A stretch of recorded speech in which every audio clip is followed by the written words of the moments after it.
Olá, pessoal. Sejam bem-vindos, dando sequência ao nosso curso. O assunto desse vídeo de hoje é como controlar o estresse e resolver problemas afetam o emagrecimento. E para começar, eu queria fazer algumas perguntas para evidenciar o estresse que você possa estar sentindo. Primeira, você tem problema para dormir? Você se sente frequentemente cansado e sem energia? Você se irrita facilmente? Você acha difícil tomar decisões? Deixa as coisas para a última hora? Mudanças na vida te aborrecem? Se você respondeu sim a qualquer uma dessas perguntas, provavelmente você está estressado. E o que vem a ser estresse? Muitas vezes as pessoas confundem o que causa estresse com estresse. O que causa estresse nós chamamos de estressor. E o estresse é a resposta que nós damos às dificuldades que nós enfrentamos na vida. E essas dificuldades, elas normalmente são dificuldades que nos confundem, que nos amedrontam, que nos assustam. Esses eventos normalmente causam estresse para as pessoas. E apesar da palavra ter se tornado um pouco até banalizada, a gente deve reconhecer a importância do estresse por causa de algumas estatísticas que nós temos. 75% das consultas médicas têm causas relacionadas ao estresse. 6% das maiores causas de óbito têm a ver com o estresse. As maiores causas de óbito da atualidade são câncer, problemas respiratórios, cardíacos, acidentes, cirrose hepática e suicídio. O estresse está correlacionado com essas 6 maiores causas de morte. A gente não pode dizer que estresse causa uma doença, porque tem pessoas que ficam estressadas e não ficam doentes. Mas a gente pode dizer que existe uma correlação, porque o estresse nos vulnerabiliza para ter problemas de saúde aos quais nós somos mais predispostos. E quais são, normalmente, as causas mais frequentes de estresse na nossa vida? Eu costumo falar que são 4 R's que causam estresse normalmente para as pessoas. E os 4 R's que causam estresse na vida das pessoas são os relacionamentos, as responsabilidades, as rotinas. É claro aqui que são rotinas não saudáveis, né? Porque a palavra rotina não precisa ser necessariamente uma coisa ruim, mas tem rotinas saudáveis e tem rotinas que podem nos adoecer. E se a pessoa tem para ela mesma muitas regras rígidas, que além de fazer com que ela se estresse por causa disso, essas regras rígidas, essas mesmas regras rígidas, ela pode cobrar das pessoas que as pessoas funcionem de acordo com essas regras rígidas que a pessoa tem. Então, o que fazer diante do estresse que a gente possa estar vivendo? Eu costumo falar que eu desenvolvi uma fórmula para o estresse e que, muito resumidamente, essa fórmula é a seguinte: O estresse é igual à pressão que nós sofremos na nossa vida sobre a resistência. Ou seja, o estresse é proporcional às pressões que a gente sofre. Quanto maior a pressão, maior a chance da gente ficar estressado. Mas quanto maior é a nossa resistência, menor é o estresse que a gente sofre ou a possibilidade da gente ficar estressado. Então, a gente pode exemplificar assim. Essa mola aqui, por exemplo. Se eu estico essa mola, uma tensão está acontecendo aqui nessa mola, né? Se eu puxo pouco, a tensão é pequena. Se eu puxo muito, a tensão fica maior. E a tensão que acontece aqui é proporcional, então, à pressão que eu faço, mas é inversamente proporcional à resistência desse material aqui. Isso aqui é plástico, o plástico tem uma resistência pequena, né? Mas tem algumas molas que são extremamente duras, eu não consigo às vezes abrir. Então, a tensão que vai acontecer aqui é menor se a resistência desse material é maior. E isso é o que acontece na nossa vida. Nós temos pressões que a vida nos coloca, né? E diante dessas pressões, o que a gente pode fazer?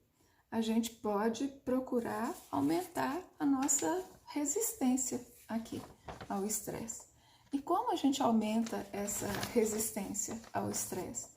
A gente aumenta a resistência ao estresse cuidando da nossa saúde, por exemplo.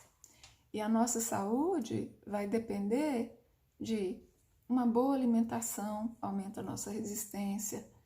Dormir bem aumenta a nossa resistência. Se a gente tem uma rede de suporte, né, de pessoas que convivem com a gente, que podem nos ajudar em momentos difíceis, isso é um moderador importante do estresse. Se eu tenho uma espiritualidade forte, isso aumenta a minha resistência. Então é importante que a gente saiba disso para não criar estresse para a gente mesmo, mas se o estresse aparece, a gente tem condição de modular esse estresse, porque a gente tem uma boa resistência. Agora, quais seriam os pilares para controle do estresse na nossa vida? Então, os pilares são esses. A gente controla o estresse na nossa vida através da nutrição e quando a gente está muito estressado, principalmente os minerais, a reserva que a gente tem de minerais no nosso organismo, como selênio, zinco, magnésio, são reservas que rapidamente são esgotadas. E aí fica mais difícil a gente ter o equilíbrio para lidar com as coisas. Por exemplo, o magnésio, ele é associado à sensação de calma. O cálcio também tem a ver com isso. Então, se as nossas reservas de minerais são exauridas, a gente precisa refazer essas reservas, porque do contrário a gente vai criar mais estresse ainda para a gente. Atividade física é importante por quê? Porque atividade física é uma forma da gente aliviar o estresse e de produzir neurotransmissores e endorfinas que fazem com que a gente encare a vida com mais otimismo, com mais disposição. Outro pilar do controle do estresse é os exercícios corpo-mente. Por exemplo, meditação, yoga, tai chi, né, as artes marciais de uma maneira geral, que exigem muito esse controle, né, do mente-corpo. Então, isso é uma forma de nos ajudar a controlar o estresse na nossa vida. E o quarto pilar é de reestruturação cognitiva. O que é a reestruturação cognitiva? Muito do estresse que a gente vive não vem de eventos de vida que nos acontecem, apesar de que é claro que tem eventos que nos acontecem que são altamente estressantes, né? Por exemplo, uma doença grave na família, você perder uma pessoa querida, você ser demitida, você ter uma gravidez indesejada, todas essas coisas são eventos que nos estressam. Mas muito do estresse que a gente vive é autoproduzido pela forma como a gente pensa e pela forma como nós agimos. Então, uma pessoa, por exemplo, que tem pouca assertividade, né, que não sabe, por exemplo, dizer não para os outros, essa pessoa, ela cria estresse para ela mesma, pela maneira como ela se comporta. Uma coisa importante com relação ao estresse é nos perguntarmos qual a natureza das atividades que nós desenvolvemos no nosso dia a dia. Muitas vezes a gente não para fazer essa reflexão e talvez por isso a gente, por não ter essa consciência, a gente se torne tão estressado assim. Mas eu trouxe uma classificação que eu acho que nos ajuda a pensar e avaliar e até mesmo a pensar em formas de reestruturar a nossa vida, a nossa rotina, de modo a não se sentir tão estressados assim. Imagine um dia de descanso seu. O que você faz normalmente num dia de descanso? Seria bom que você fizesse uma relação das coisas que você faz num dia de domingo, por exemplo. E depois de fazer essa relação, você colocaria na frente de cada uma delas que tipo de atividade ela é. Essa atividade é uma atividade desgastante, é uma atividade missão cumprida. Uma atividade missão cumprida é aquela atividade que a gente faz, que a gente fica aliviado porque já fez, não tem tanto aborrecimento, não tem tanto incômodo assim de fazer, mas também não tem gratificação nenhuma, né? Você só se sente em paz porque já está feita. E tem atividades que são energizantes. Vocês façam isso, coloquem e avaliem como é um dia de descanso de vocês. Como é que vocês se sentem depois de um dia de descanso? Com a bateria assim ou assim? Porque se num dia de descanso a gente não repõe a nossa energia, o risco da gente se tornar estressado é muito grande. E isso é uma coisa que normalmente acontece com as pessoas, mas tem um caso que eu me lembrei que eu gostaria de comentar com vocês, que é o caso daquelas pessoas que têm um transtorno depressivo recorrente, né? Pessoas que já tiveram vários episódios de depressão. E pessoas que têm esse transtorno, a cada vez que a depressão recorre, fica mais difícil tratar essa depressão. Por isso que uma depressão precisa ser muito bem tratada, porque se ela recidiva, a pessoa fica com mais propensão a ter depressão e, além disso, ela se torna mais difícil de ser curada. Então, uma pessoa que tem um transtorno depressivo recorrente, isso em si já mostra uma sensibilidade maior dela, dificuldades psicológicas, né? Então, uma coisa que essa pessoa precisa de reconhecer é que o estresse é capaz de provocar uma nova crise e que uma das coisas que ela deve fazer no tratamento dela é evitar o estresse. Porque o que acontece nesses casos é o que a gente chama de funil da exaustão. O funil da exaustão acontece como? A pessoa fica estressada, né? Aí ela começa a ter insônia, por exemplo, começa a ter falta de energia, começa a esquecer as coisas, começa a ter problemas no trabalho, por exemplo, começa a sentir mais dores, tristeza, por não estar dando conta de fazer as coisas, ou por estar achando a vida muito ruim, ela fica se sentindo culpada, e aí o humor vai só caindo, e aí uma coisa potencializa a outra, e quando a pessoa está nesse funil, não tem muita chance dela sair daqui. Ela só vai sair aqui no momento em que ela já está num estado de exaustão do estresse, um estado que a gente costuma chamar de colapso também, né?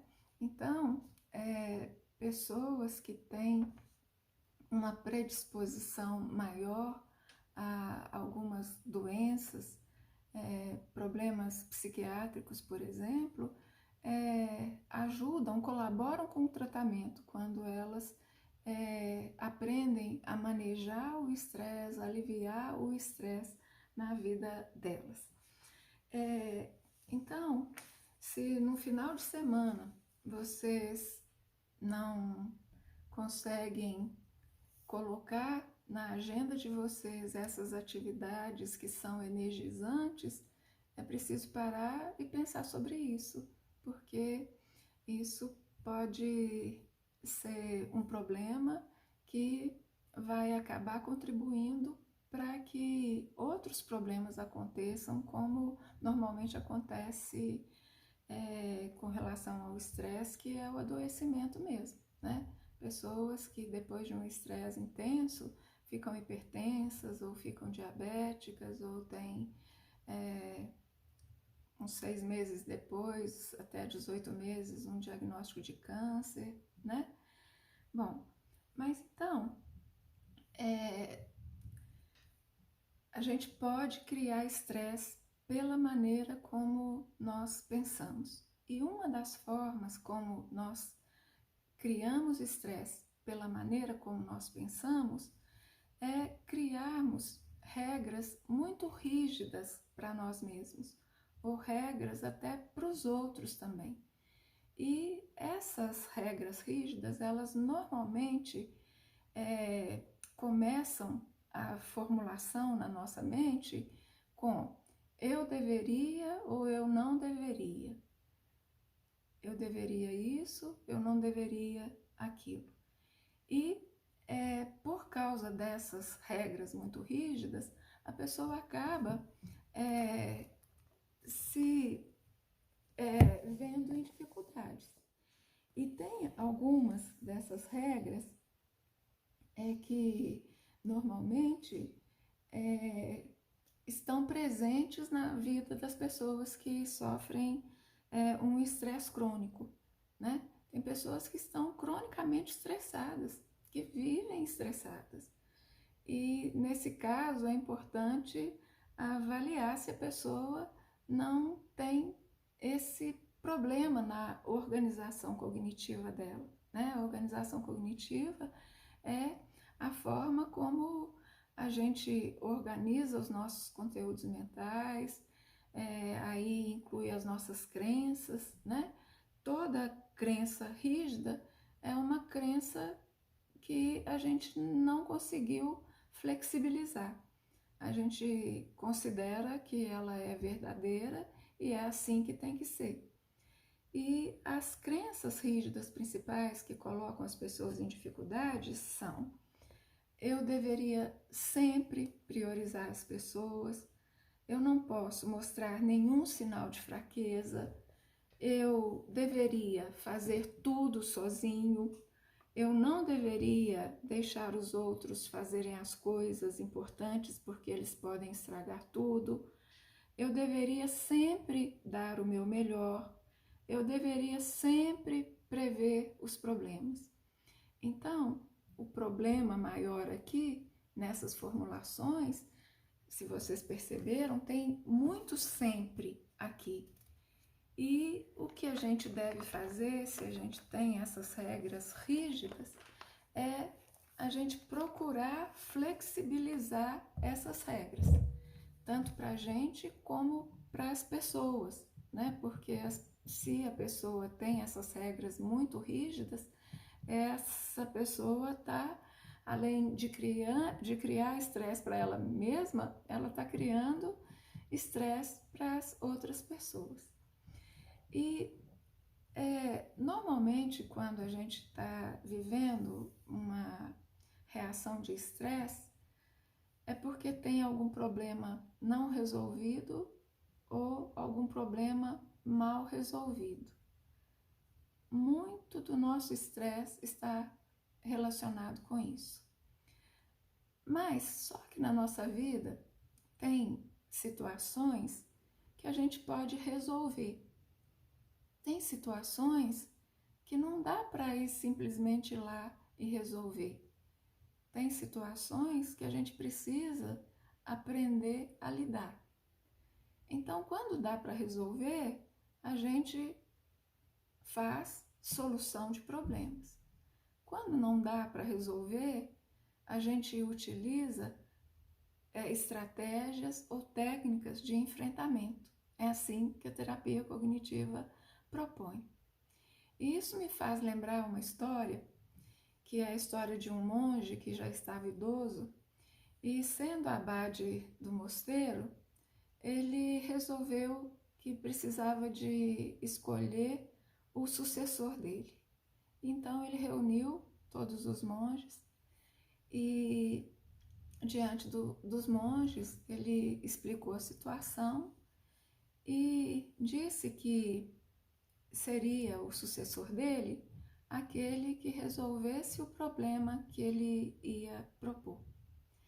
E aí ele falou a respeito, né, da idade, das coisas que ele já tinha feito. E aí foi lá, buscou um pote lindo, maravilhoso, e colocou lá no meio deles, e se afastou e disse: eis o problema. E aí os monges em círculo ficaram lá olhando o pote, que era um pote de porcelana finíssima, antiquíssimo, belíssimo. E os monges ficaram lá olhando aquele pote maravilhoso, até que um deles se levantou, pegou uma espada e simplesmente estraçalhou o pote. E foi exatamente esse discípulo dele que foi escolhido para ser o sucessor. E por que ele foi escolhido? Ele foi escolhido porque ele estava atento, né? E prestou atenção no que o monge disse, que seria o sucessor dele, aquele que resolvesse o problema que ele ia propor. Então, na vida da gente, tem situações assim, que a gente pode resolver, embora muita gente não lide assim com o problema, né? Às vezes fica lustrando o pote, fica contemplando o pote. Se o pote tem muito tempo, né? Se é um pote antigo, né? Se é um pote de estimação, se é um problema de estimação, e a pessoa não se vê livre do problema. Isso gera muito estresse. Por isso que estresse tem a ver com problemas não resolvidos ou mal resolvidos. Mas e se a situação for diferente? Não dá para ir lá e quebrar o pote, por exemplo. Se você tem um pai idoso que é dependente de você, que você tem que cuidar, ou se você tem um filho que tem necessidades especiais, ou se você sofre de uma doença que precisa de fazer um tratamento que exige muito de você, não tem como ir lá e quebrar o pote. Em situações como essa, o que a gente faz? A gente procura formas de enfrentamento para lidar da melhor maneira possível com a dificuldade. Tem situações, por exemplo, quando você perde alguém de quem você gosta muito. Numa situação assim, a gente está de luto, né? E não há o que fazer, há que se viver o luto. Agora, naquelas coisas em que a gente pode fazer alguma coisa, resolver o problema, procurar lidar melhor com o problema, eu falo que não, nesse caso não é luto, é luta mesmo.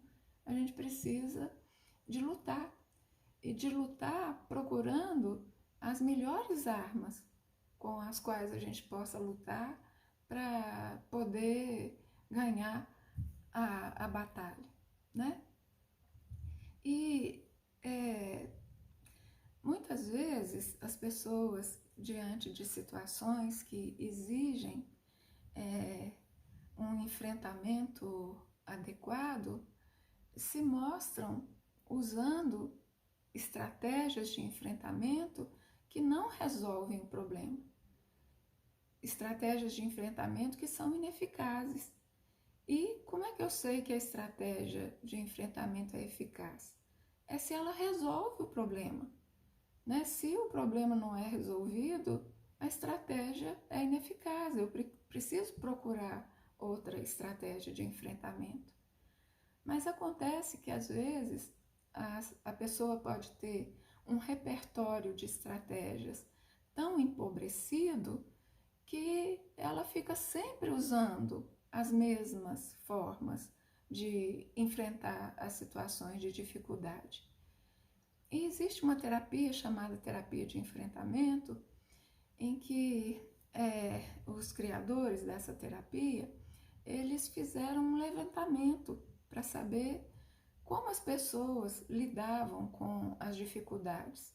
E aí eles colocaram nesse levantamento pessoas que lidavam muito bem, resolviam muito bem os problemas, mas pessoas que tinham dificuldade. E aí eles categorizaram essas respostas de enfrentamento que as pessoas davam diante das situações de dificuldade na vida. E eles categorizaram, são 7 categorias. Diante de uma situação de dificuldade, você pode utilizar de uma estratégia de afastamento. Uma estratégia, gente, não é certa ou errada, funciona ou não funciona. Funciona dependendo da situação. Se eu estou diante de uma situação que a pessoa me traz muitas dificuldades, é uma pessoa que nem eu tenho uma história de vida com ela, às vezes o melhor mesmo é afastar. Mas se eu estou com uma dificuldade e aí eu começo a dormir demais, por exemplo, porque enfrentamento é tudo aquilo que a gente faz. Dormir é enfrentamento. Fugir é enfrentamento. Comer é enfrentamento. É tudo aquilo que a gente faz quando a situação fica difícil para a gente. Então, dormir resolve se você estiver cansado. Mas se você tiver um problema que já é antigo e que você não está sabendo resolver, dormir não vai te ajudar a resolver esse problema, pelo contrário, né? Uma outra categoria é de autocontrole. Tem pessoas que têm essa capacidade de autocontrole forte e tem pessoas que têm muito pouco autocontrole. E tanto o excesso de autocontrole quanto a falta de autocontrole são problemáticas. né? Uma pessoa que quer resolver tudo sozinha, por exemplo, ela está usando demais essa estratégia. Podia pedir ajuda, isso facilitaria as coisas para ela e ela se estressaria menos. Uma outra categoria é de suporte social. Tem pessoas que buscam ajuda quando precisam. Tem pessoas que têm uma regra rígida de que não pode pedir ajuda, que isso é demonstrar fraqueza. Então, essa crença rígida faz com que a pessoa fique vulnerável ao estresse, né? Então, o suporte social é desde você procurar um profissional que possa te ajudar, ou você procurar um amigo para conversar, pedir um conselho, ir à igreja, conversar com um pastor,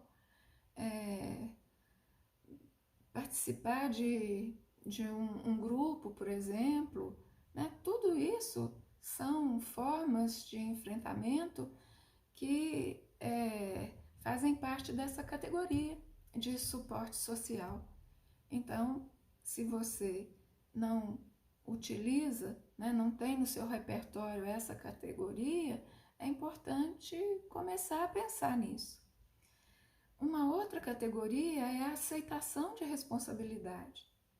Né? Muitas pessoas, ao invés de chamar a responsabilidade para si mesma diante da vida e dos problemas, ficam sempre achando ou procurando um culpado para aquela situação, né? E isso não vai resolver o problema. Ou se colocando na posição de vítima, né? Ou acaba ficando naquela situação por muito tempo, até que fica exaurida e já não tem mais capacidade de reagir para sair daquela situação, porque isso acontece às vezes, né? Enquanto a pessoa tem força, ela pode sair, mas depois ela fica tanto tempo naquilo que ela vai enfraquecendo e que o que ela precisa fazer, até para uma pessoa que esteja forte, é difícil de fazer. Então, ela frágil, ela não vai conseguir fazer. Uma outra categoria é a categoria de fuga e esquiva, que é uma das piores respostas que uma pessoa pode ter. Por quê? Porque quando você foge, quando você esquiva de uma situação, você não aprende, né? Quando a gente enfrenta, aquilo que a gente fez tem consequências e a gente aprende com as consequências.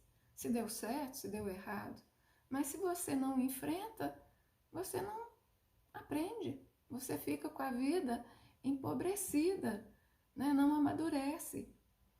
Uma outra categoria é a resolução de problemas, né? E tem pessoas que funcionam assim. Bom, isso está acontecendo, eu vou fazer um plano para resolver essa questão. Ou eu vou lá pedir ajuda, eu vou aprender, eu vou procurar saber como é que se resolve isso. E tem a última categoria, que é a categoria de reavaliação positiva. O que é isso? Se eu estou diante de uma situação de dificuldade, eu pensar, por exemplo, o que aquela situação pode me ensinar. O que eu posso aprender nessa situação? Né? Então, quanto maior o nosso repertório de estratégias de enfrentamento, menor a chance da gente responder às dificuldades se estressando. Porque estresse tem a ver com isso. Estresse é a forma como nós respondemos às dificuldades que nós sofremos na vida. E como é importante a gente reconhecer que aquilo que é difícil para a gente, às vezes não é tão difícil para o outro, por isso o outro pode nos ajudar. Ou aquilo que é difícil para o outro não é nada difícil para a gente e às vezes a gente não tem tolerância com o outro. Hoje eu vi no Instagram alguma coisa assim, falando exatamente sobre isso, né? Como que a gente precisa ter essa atitude de empatia e de tolerância. Porque, por exemplo, uma situação de muita chuva, muita água, isso não representa nenhum problema para um peixe, mas para a formiga representa, né? Então, a nossa susceptibilidade, a nossa resistência ao estresse é diferente, né? A gente pode ter resistência para algumas coisas, mas pode ser frágil para outras, assim também as pessoas, né? Bom, mas uma das formas da gente aprender a manejar o estresse na nossa vida é a gente reestruturar a nossa forma de pensar, se a gente cria muito estresse para a gente mesmo. E em terapia cognitiva, a gente chama isso de reestruturação ou reorganização cognitiva. Através do tratamento, a pessoa vai entender o que ela faz para que ela tenha tanta pressão na vida dela, né? Por que as coisas são tão difíceis de lidar, ou por que ela cria estresse para ela mesma. E a gente vê que a forma de pensar é crucial nisso. Então, quando a gente vai identificando essas formas de pensar que cria estresse para a gente, com o tratamento e com as técnicas, a gente vai aprender a criar pensamentos alternativos para colocar no lugar daqueles pensamentos que são problemáticos e nos colocam em dificuldade. E é isso que a gente chama de reestruturação cognitiva. E eu queria passar para vocês nesse vídeo uma técnica simples de reestruturação cognitiva, que é até de um livro do Martin Seligman, que é um dos pioneiros da psicologia positiva. Esse livro dele se chama Felicidade Autêntica. Então, a regra que ele propõe é a regra dos 5-6. Como é que é essa regra dos 5-6? Diante de uma dificuldade, a gente vai chamar essa dificuldade de contrariedade. É o primeiro C. Então, numa situação de contrariedade, a gente precisa identificar aquilo que você pensa, que é a sua crença, a sua convicção, porque é isso que está gerando todo esse estresse e toda essa dificuldade que você está enfrentando. E todas essas emoções negativas também. Então, o primeiro C é a contrariedade, o segundo é a crença, normalmente uma crença rígida, né? Então, por exemplo, você está vivendo um problema de saúde, né? Está precisando de ajuda. Mas se você tem uma crença de que não deve pedir ajuda, o problema está aqui, né? O terceiro C é quais as consequências dessa crença. Eu acreditar nisso tem consequências para mim. Então eu preciso ter clareza das consequências que isso me traz. Depois que eu tenho clareza das consequências que isso me traz, tem o quarto C, que é o C da contestação. E o que é contestação? É você checar o quanto esse pensamento, essa crença, essa convicção que você tem é razoável. O quanto ela está rígida, ou o que você não consegue enxergar nessa situação que está te atrapalhando a resolver essa situação. O que você está descontando, ou o que você está exagerando. Porque quem tem esse pensamento, né, essa regra rígida, que eu não devo pedir ajuda, tá certo, você não vai pedir ajuda toda hora para todo mundo. Então, o que é que precisa ser feito? Flexibilizar isso, né? E pensar, por exemplo, um amigo meu que estivesse nessa situação, o que é que ele faria? Isso já é uma forma de flexibilizar o meu pensamento. Se um amigo meu tivesse em dificuldade, ele não gostaria que eu ajudasse? Eu também não ia me sentir bem de poder ajudar uma pessoa que eu gosto? Se eu penso, né, que eu não posso pedir ajuda, como é que eu me sinto? Se eu mudasse esse jeito de pensar, será que eu ia me sentir diferente? Então isso faz parte da contestação.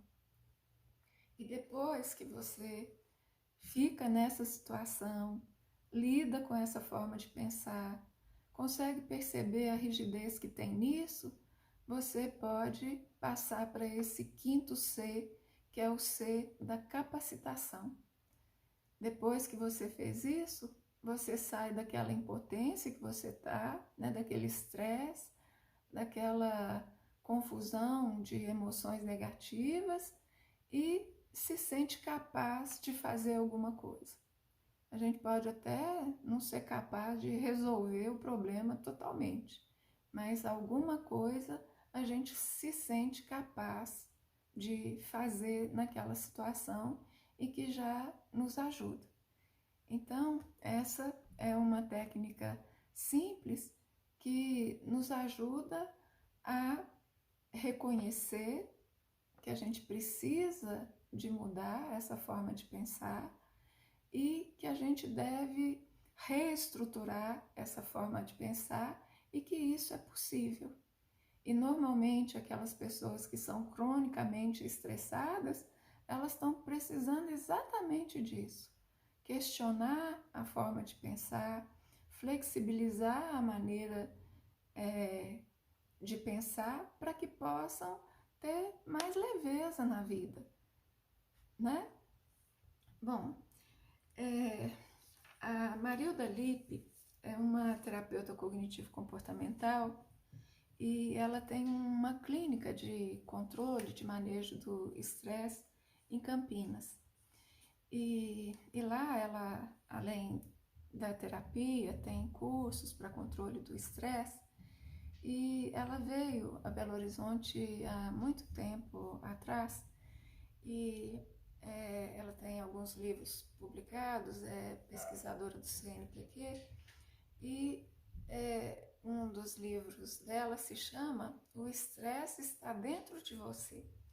E logo que ela lançou esse livro, ela esteve aqui em Belo Horizonte e fez uma palestra sobre o estresse. E uma das coisas que ela falou é sobre essa reestruturação cognitiva, né, o quanto isso é importante no manejo do estresse, mas ela falou uma coisa que eu gostei muito, é que depois de uma reestruturação cognitiva, né, de você reestruturar essas crenças, flexibilizar essas crenças, a gente teria condições de agir de acordo com o que ela chamou de 4 revelações da vida adulta.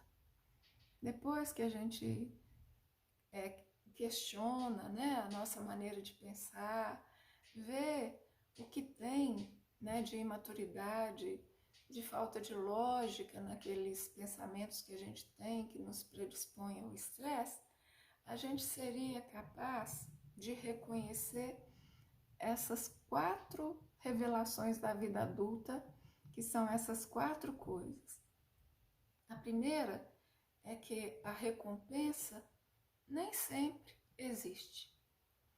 A segunda é que a razão nem sempre prevalece. A terceira é que nem sempre vão tentar o máximo e fazer o melhor. E eu penso que não é só eles não vão fazer o melhor, a gente também não faz o melhor sempre. A gente faz o melhor naquilo que a gente considera importante fazer o melhor. E como que às vezes a gente cobra isso do outro, né? Ou quer que o outro faça o seu melhor. A gente pode até ter isso como valor, mas não é assim que a vida funciona. E a gente faz terapia é para aprender a lidar com a realidade. E a realidade não é como a gente quer. A realidade é simplesmente a gente é que vai procurar ver o que a gente pode ter controle ou não ter controle, né? Então, nem sempre vão tentar o máximo e fazer o melhor que podem. E a última revelação da vida adulta: não existe um modo único e adequado de atingir as metas. Tem como a gente contestar essas 4 coisas? A recompensa existe sempre. A razão sempre prevalece. As pessoas sempre tentam o melhor que elas podem e fazem o melhor que elas podem. Existe uma única maneira de atingir as metas? Então, muito do nosso sofrimento tem a ver com a nossa incapacidade de amadurecer a nossa forma de pensar para que a gente possa, de fato, lidar com a vida do jeito que ela é. Bom, e com relação ao emagrecimento? Como que resolver problemas e resolver problemas e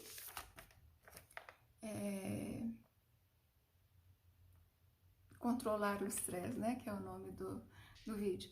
Como controlar o estresse e resolver problemas afetam o emagrecimento? Afetam, gente, por quê? Porque quando o problema não está resolvido ou está mal resolvido, a gente se estressa.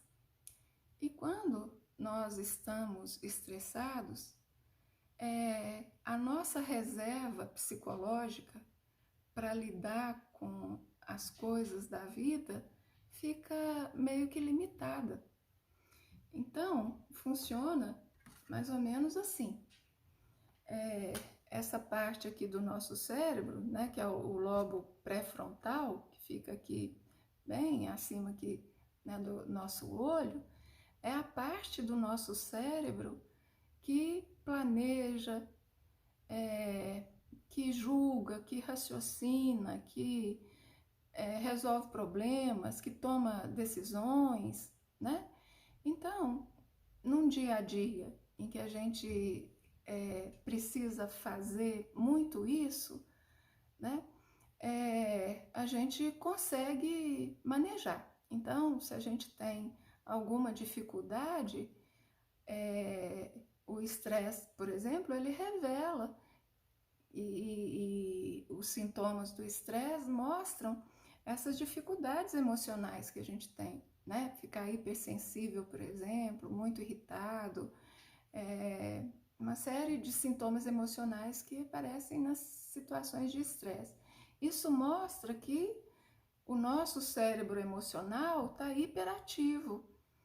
E quem controla, quem regula essa parte emocional nossa aqui é o nosso lobo pré-frontal, através de redes sinápticas que fala assim: não, presta atenção, não é assim. Você está pensando de uma forma muito rígida, e na medida que você vai usando a sua capacidade pensante, você vai atenuando a hiperatividade que tem nesse cérebro emocional. Esse aqui é o nosso cérebro emocional.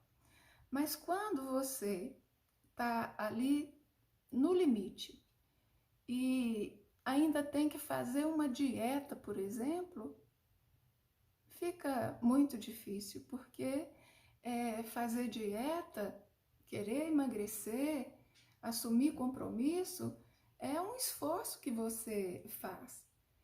Então, quando você já está estressado, a sua capacidade de regular esse cérebro emocional que quer o prazer instantaneamente, que não sabe esperar, que não sabe pensar, por exemplo, que eu não vou comer isso aqui agora, mas que eu vou ter a gratificação, né, de não engordar, continuar perseguindo a minha meta até alcançar, né? Por quê? Porque o cérebro emocional, ele funciona de acordo com o princípio do prazer. Ele quer tudo e agora, sem pensar nas consequências. Então, se a gente quer manter uma dieta, a gente precisa controlar o nosso estresse. Por isso, se a pessoa não planeja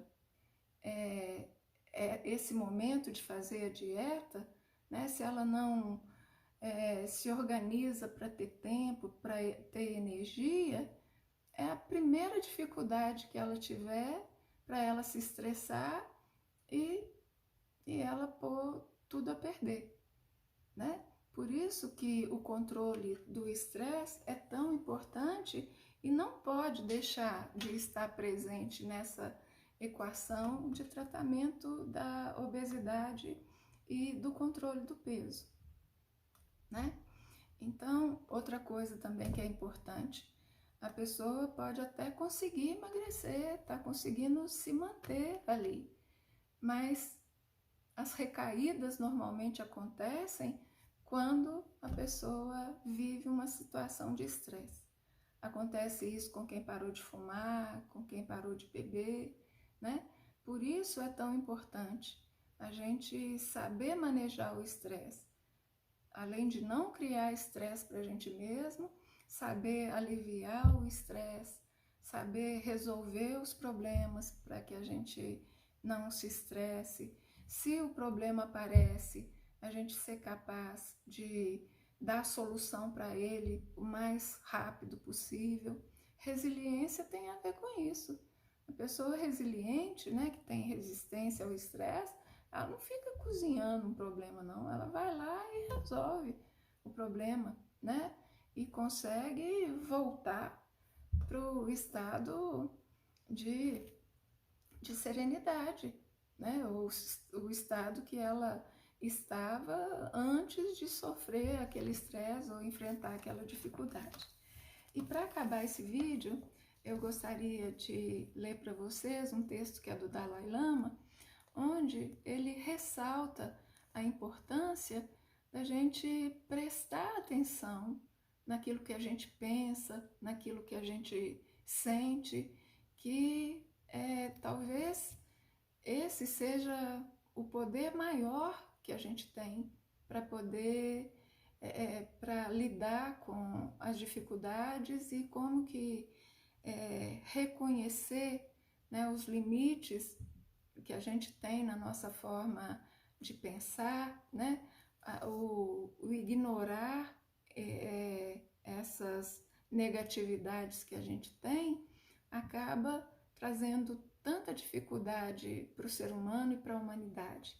Ele diz o seguinte: precisamos estar atentos ao nosso corpo e às suas ações, à nossa fala e ao que dizemos, aos nossos corações e mentes, ao que pensamos e sentimos. Temos de ficar atentos para o mais leve sinal de negatividade e perguntarmos-nos sempre: sou mais feliz quando meus pensamentos e emoções são negativos e destrutivos ou quando são positivos? Qual é a natureza da consciência? Ela existe em si, por si, ou sua existência depende de outros fatores? Precisamos pensar, pensar, pensar. Devemos ser como o cientista que coleta dados. Analisa-os para tirar a melhor conclusão possível. Conhecer a fundo a própria negatividade é tarefa para uma vida inteira e somos capazes de um aprimoramento quase infinito. Se não assumirmos essa tarefa, porém, seremos incapazes de descobrir onde fazer as mudanças necessárias para a felicidade em nossa vida. Se cada um de nós gastasse uma fração do tempo e do esforço que consome em atitudes banais, tagarelice à toa e coisas assim, para refletir profundamente sobre essas emoções aflitivas, creio que o impacto em nossa qualidade de vida seria imenso. Tanto as pessoas próximas de nós, quanto a sociedade como um todo se beneficiariam. Uma das primeiras coisas que constataríamos seria o poder de destruição das emoções aflitivas e cada vez menos nos deixaríamos levar por elas. Então, tá aí o Dalai Lama chamando a atenção da gente para a importância da gente conseguir ter uma familiaridade maior com aqueles conteúdos que normalmente povoam a nossa mente e que, exatamente por ser conflitantes ou aflitivos, a gente procura fugir ou ignorar. Então, pensar, pensar, pensar e pensar. E eu vou ficar por aqui e a gente se vê no próximo vídeo. Até lá!